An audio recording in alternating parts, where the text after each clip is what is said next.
If you're tired of starting over, I don't think you need a real dramatic life reset. I don't think you need to reinvent your entire personality tonight. And I don't think you need a perfect plan before you take the next step.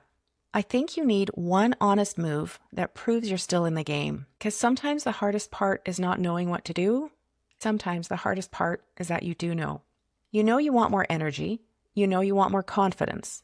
You know you want more money. You know you want clearer direction. You know you want a different kind of life. You know you want to feel proud of yourself again. But you're tired. You've started before. You've tried before. You've made plans before. You've had seasons where you thought, okay, this time I'm really doing it. And then life happened. You got busy. You got discouraged. You got distracted.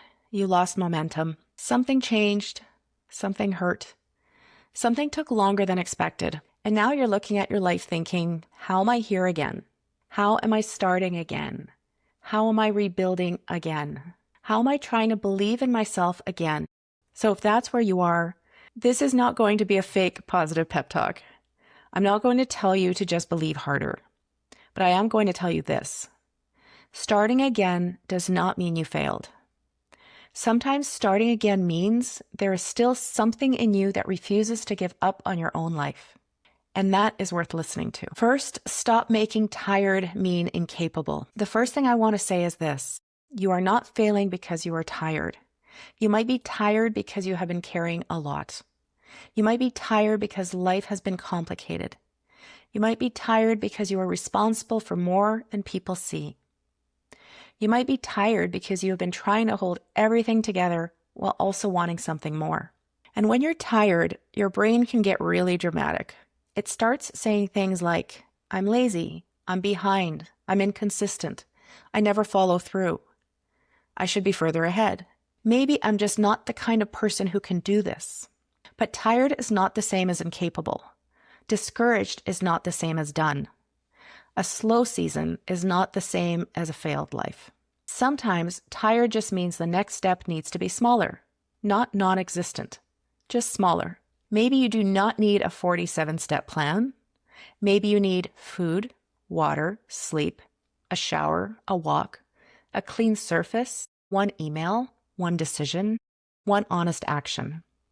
That still counts. And for a lot of us, that is how momentum comes back. Not from a giant breakthrough, but from one small action that reminds us, I can still move. Second, you don't need to fix your whole life today.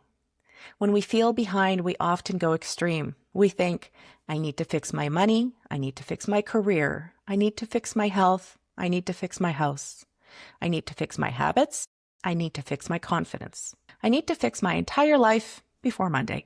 And then we freeze because the whole life is too big. The whole future is too heavy. The whole transformation is too much pressure. So instead of doing one thing, we do nothing. Or we scroll, or we research, or we make another giant plan, or we wait until we feel ready. And then the waiting becomes another thing we regret. So maybe the question is not, how do I fix my whole life? Maybe the better question is, what is the next honest move? Not the most impressive move, not the most aesthetic move, not the move that proves everything is finally figured out, but the honest move. The move that lines up with the life you say you want. That might be recording the video. It might be applying for the job. It might be cleaning the desk. It might be making the appointment. It might be calling the client. It might be going for a walk. It might be resting on purpose instead of collapsing from avoidance. The next honest move is powerful because it brings you back into relationship with your own life. It says, I am not abandoning myself today. And that is enough to begin. Third, starting again does not erase what you already learned. One of the reasons starting feels so discouraging is because it can feel like you're back at zero. But most of the time, you are not back at zero. You are starting again with more information. You know more now. You know what drains you. You know what to avoid. You know what kind of support you need. And you know where you overcomplicate things. You know what happens when you ignore the problem too long. You know what you still want, and that matters. The last version of the plan may not have worked. That does not mean it was wasted. Maybe the plan was too complicated. Maybe it was built on pressure. Maybe it was for an old version of your life. Maybe it worked for a season and then the season changed. Maybe you needed to learn something before you could build the next version. That is not nothing. Starting again with awareness is not the same as starting from scratch. You are not the same person you were last time you began. So don't throw away the lesson just because the first version did not last. Bring the lesson with you, but make the next version simpler. Make it more honest. Make it you're aligned with your real life, and then move. Fourth, stop waiting for confidence before you act. This is a big one. A lot of us are waiting to feel confident before we start. We want to feel ready. We want to feel clear. We want to feel motivated. We want to feel like the kind of person who does the thing. But sometimes confidence does not come before the action. Sometimes confidence comes from taking the action. Sometimes confidence comes from watching yourself take action. You do the small thing, then you trust yourself a little more. You keep the promise, then you believe yourself a little more. You survive the awkward first version, then you become a little less afraid of being seen. That is how confidence gets built. Not all at once, not by thinking about it forever, by creating evidence. Evidence that you can move. Evidence that you can choose. Evidence that you can try again without making it mean something terrible about you. So if you do not feel confident today, that's okay. Don't wait for full confidence. Borrow a little courage. Take one step. Let the confidence catch up. Fifth, progress is often quiet before it is visible. This is where a lot of people quit too soon. They do the thing for a little while and nothing huge happens. The number does not change fast enough. The money does not show up fast enough. The room does not look different enough. The audience does not grow fast enough.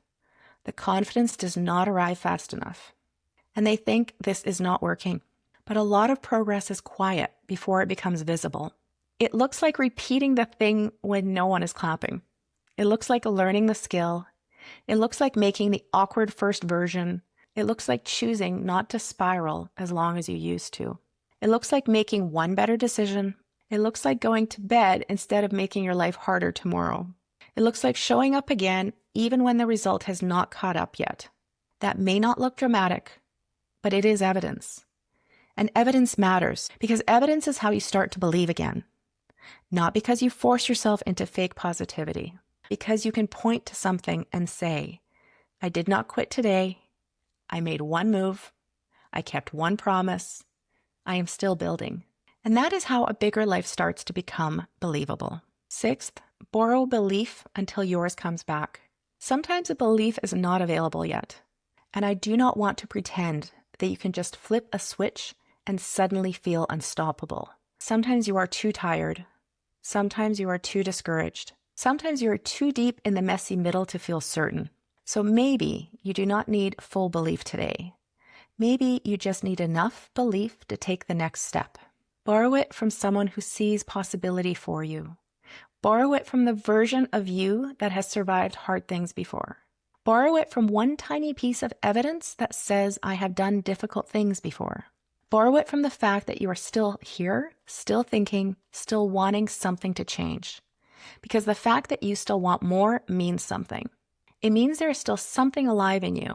So until your own belief feels strong again, borrow this. You are not too late. You are not too far gone. You are not disqualified because you have started over before. You are not broken because you are tired. You do not have to become a completely different person overnight.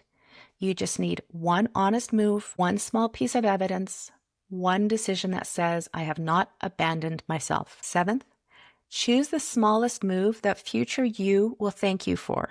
So if you are tired of starting over, here is the question. What is the smallest move future you would thank you for? Not the move that impresses everyone, not the move that fixes everything, not the move that makes your life look perfect from the outside. The move that helps you come back to yourself. Maybe it is drinking the water. Maybe it is making the food. Maybe it is sending the message. Maybe it is cleaning the desk. Maybe it is opening the document. Maybe it is recording the video. Maybe it is applying for the thing. Maybe it is saying, I need help. Maybe it is going to bed on time. Maybe it is deciding that you are done postponing the life that keeps calling you. Small does not mean meaningless. Small is often how we start telling the truth again. Small is how we stop waiting. Small is how we build evidence. And evidence is how we begin to trust ourselves again. So no, you do not need to rebuild your whole life today. You do not need to have the entire plan. You do not need to feel fully ready. You just need one honest move. One move that says, I am still here, I am still choosing, I am still building. My story is not over. So let today count, even if it is small, especially if it is small. Thanks for watching, and I'll see you in the next video.